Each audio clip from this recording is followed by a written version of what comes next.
In my previous video, we discussed about the guarantee of profits, and today we'll discuss about adjustments in closed accounts or past adjustments. Let's begin. First of all, let us understand what is the meaning of closed accounts.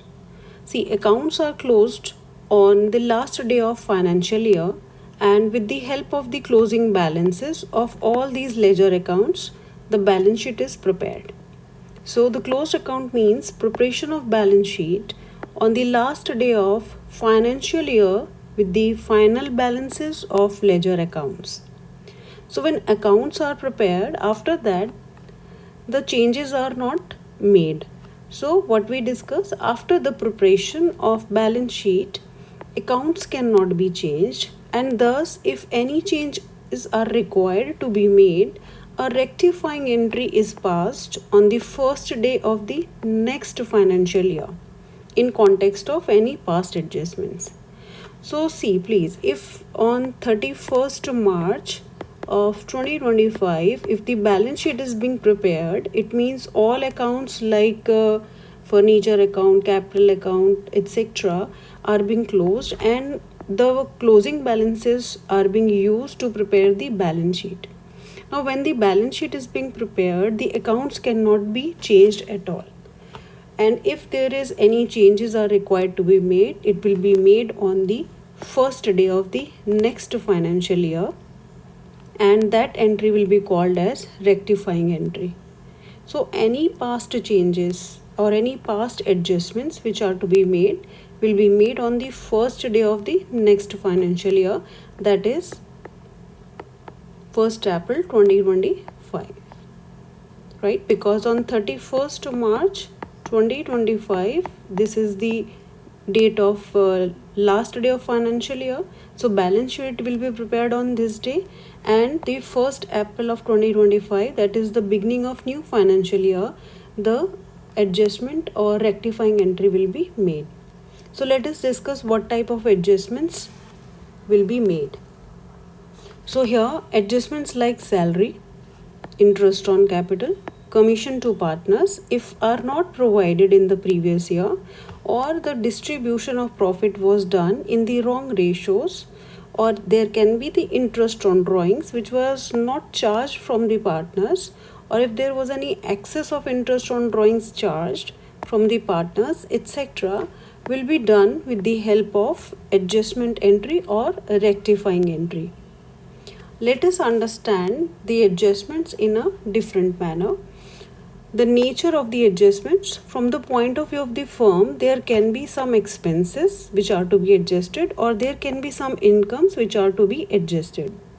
So if the in the past, if any expenses which was not been paid, these expenses will be paid now, and when these expenses are paid now, it will lead to the losses to the firm. So the losses are ultimately borne by the partners in their profit and loss sharing ratio, right? So if the expenses are to be borne now, it will lead to the losses which have to be borne by partners in their profit sharing ratio.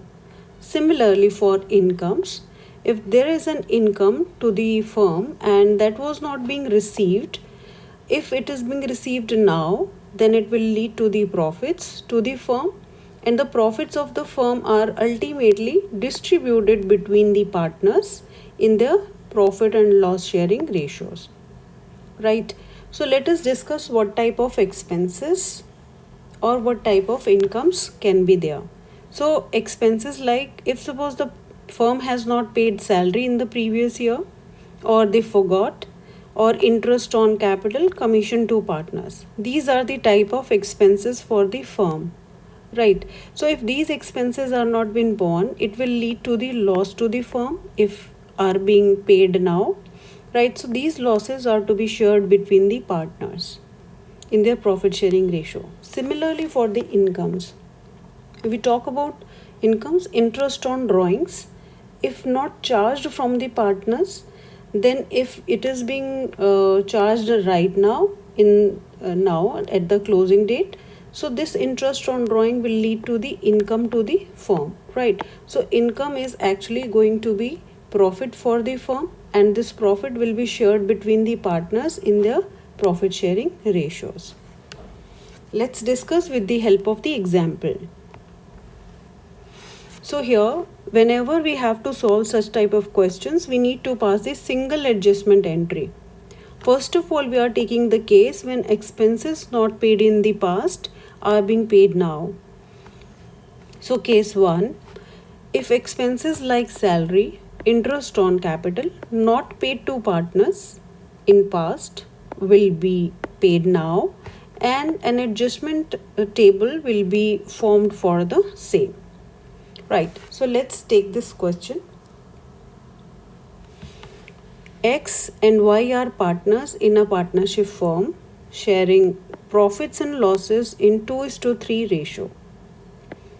After closing the accounts, it was found that interest on capital of rupees 10,000 and 20,000 was not paid to the partners, and salary to X rupees 20,000 per annum was not paid.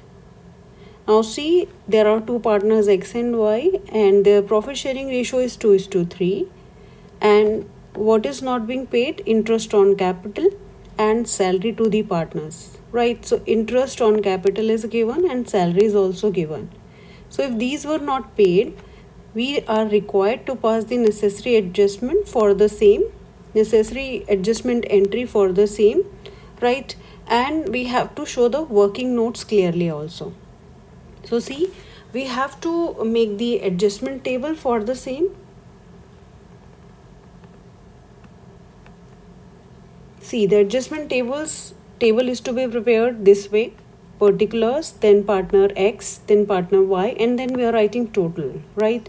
So here, any expenses which we are paying, if the firm pays any expense, right, that is income, that is an income for the partners, right? So income for the partners will be credited, right?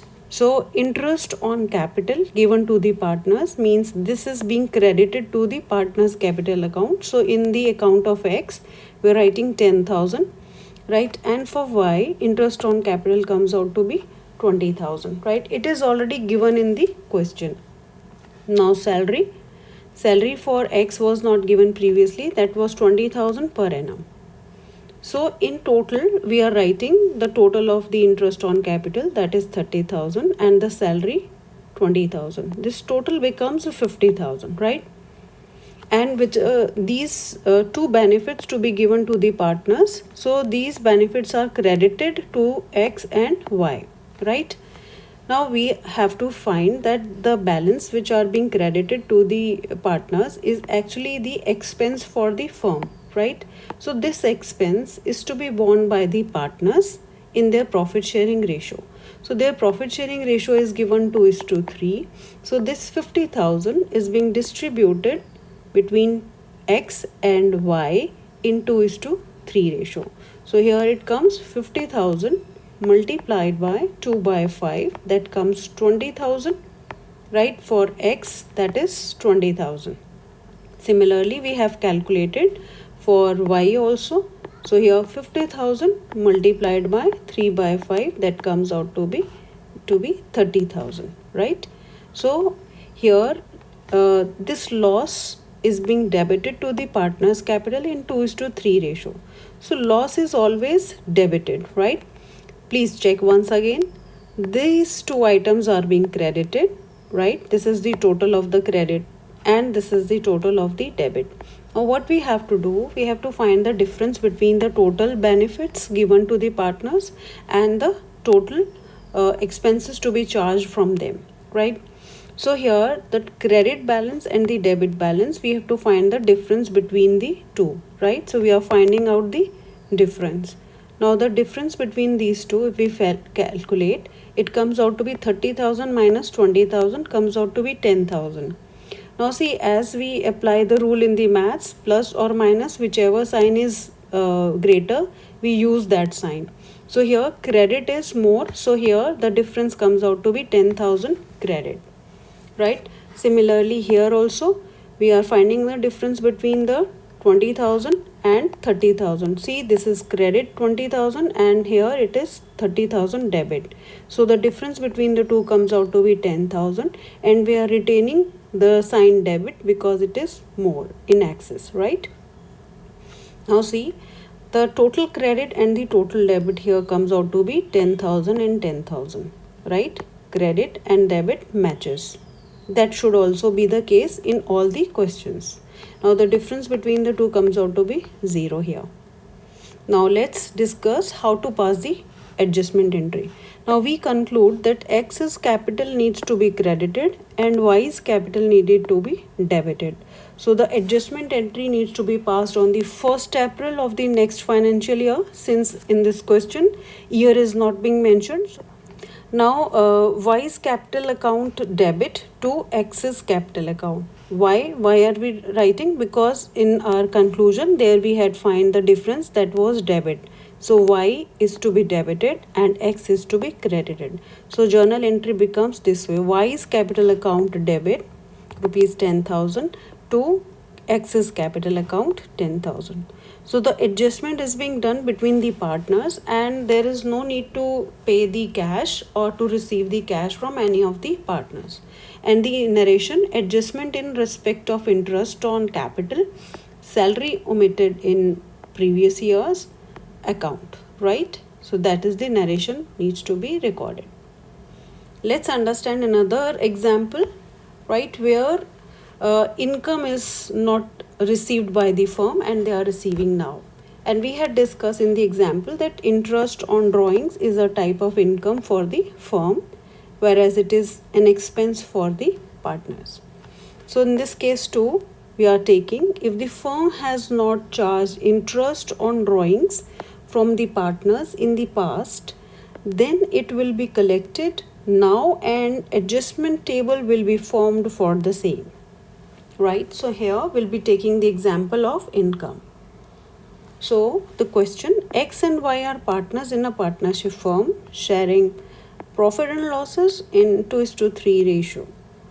After closing the accounts, it was found that interest on drawings of rupees 15,000 and 20,000 was not charged from the partners.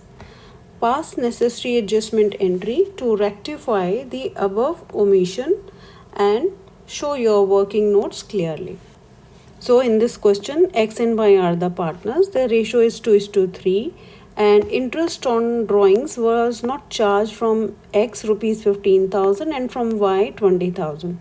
So it is to be charged from them now. We are making the adjustment table. Again, we are writing particulars, then X, then Y's capital account here, not an account, but yes, we are finding out what benefits to be given to both of them. Total, right? So interest on drawings debited now, right? Why we are debiting? Because it's an expense for the partners, right? So if it is expense to the partners, it should be, their capital needs to be debited. So we are writing interest on drawings debited now. So here it is 15,000 and this is 20,000. Total becomes 35,000. Now this 35,000 is an income to the firm, right? And the income is actually the profit. Ultimately it is the profit for the firm. It will be given to the partners only, right? In their profit sharing ratio, which is 2:3, right? So how we are dividing this income? We are dividing 35,000, right? 35,000 multiplied by 2 by 5. That comes out to be 14,000, right? So we have recorded here. And for Y, we are calculating 35,000 multiplied by 3 by 5. That comes out to be 21,000, which we have recorded here. So this is how the income, that is the profit, being distributed in 2:3 ratio. Now whenever we charge expenses from the partners, we debit their capitals, and when we give them income or profit, their accounts are being credited, right? So here 14,000, 21,000, these are being credited. Please see, this is a debit balance, it's a debit balance, it's a credit balance, and it's a credit balance. So we'll find the difference between the two. The difference between 15,000 14,000 comes out to be 1,000, and we will retain the sign of the greater item. So here it's a debit, right? Similarly, we'll find the difference between 20,000 and 21,000. That comes out to be 1,000, and we will retain the sign of the greater item, that is credit here, right? So the difference between these two comes out to be 0. Now we have to pass the adjustment entry. On the basis of this conclusion, we have to pass the adjustment entry, right? See, so here X's capital needs to be debited, right? And Y's capital needs to be credited with rupees 1,000. So it's on 1st April, we are writing X's capital account debit, because it's given debit here, to Y's capital account, which was to be credited. So the adjustment is being made with the help of the capital accounts, and rupees 1,000 needs to be done here. Now the narration: adjustment in respect of interest on drawings omitted in previous year's account will be done, right? Now see, I hope this has made the things clear to you, and in the next video I'll be discussing some hot questions on the basis of adjustment in closed accounts. And till then, please take good care of yourself. Please do subscribe and like my channel. Thank you.